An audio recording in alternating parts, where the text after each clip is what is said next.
Assalamualaikum warahmatullahi wabarakatuh. Bismillahirrahmanirrahim. Sekali lagi bertemu dalam channel Rezeki Kami, Rezeki Kucing. Perhaba Nanlun Usra.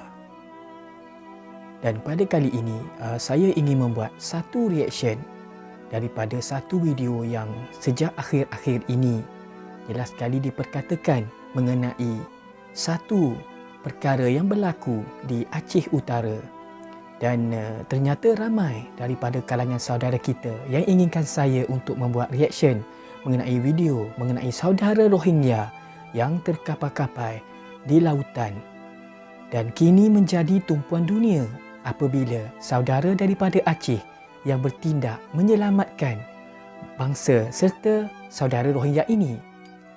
Dan tanpa melengahkan masa, saya akan membuat reaction daripada video di channel BBC News Indonesia. Tanpa melengahkan masa, kita akan saksikan bersama-sama. 3, 2, 1. Okey, sebanyak 94 orang semuanya.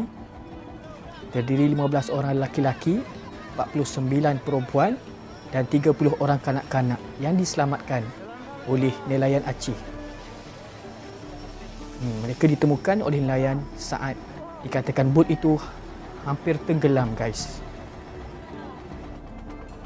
Dan itulah dia, nelayan Aceh kemudiannya melaporkan keberadaan itu kepada petugas yang berwajib. Sudah kita dorong logistik, makanan dan minuman untuk sementara mereka, untuk menolong mereka ya. Kemudian saat ini sudah dijaga oleh personel dari Polair kapal itu, dan akan didorong keluar dari wilayah NKRI, dikawal oleh kapal dari Lanal.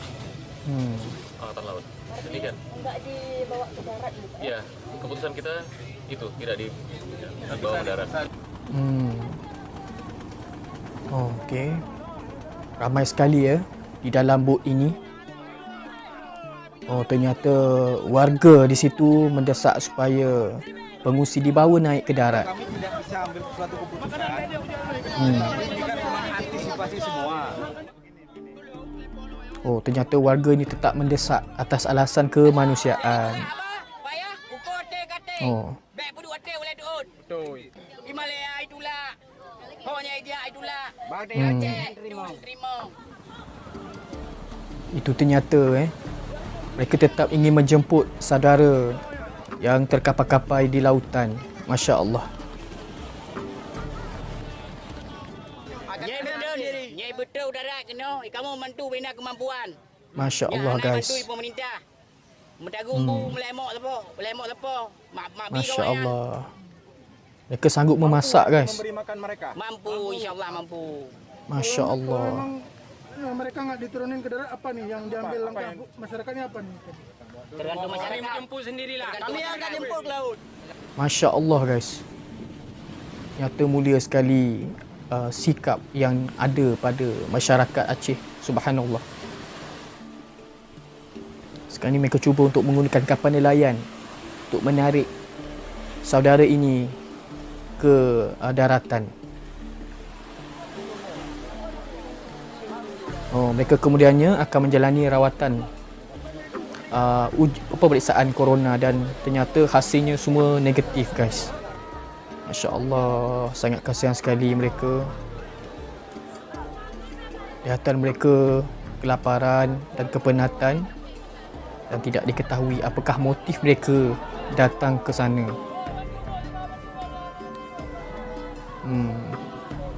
Masya Allah.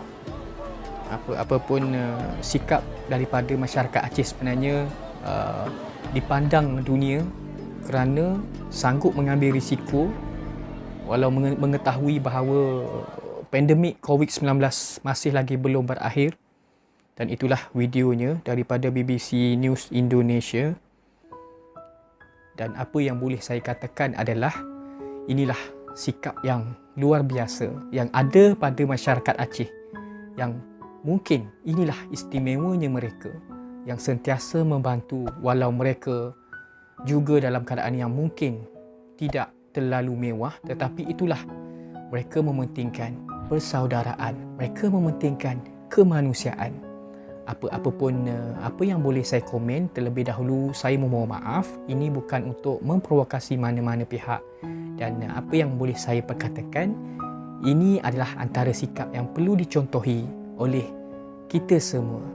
Dan umum sedia maklum bahawa mungkin negara-negara lain sangat takut serta bimbang kerana kedatangan warga negara asing mampu menyebabkan penambahan kes COVID-19. Tetapi inilah dia, ternyata masyarakat Aceh bertawakal kepada Allah Subhanahu Wa Taala dan percaya setiap apa yang berlaku adalah ketentuan Allah.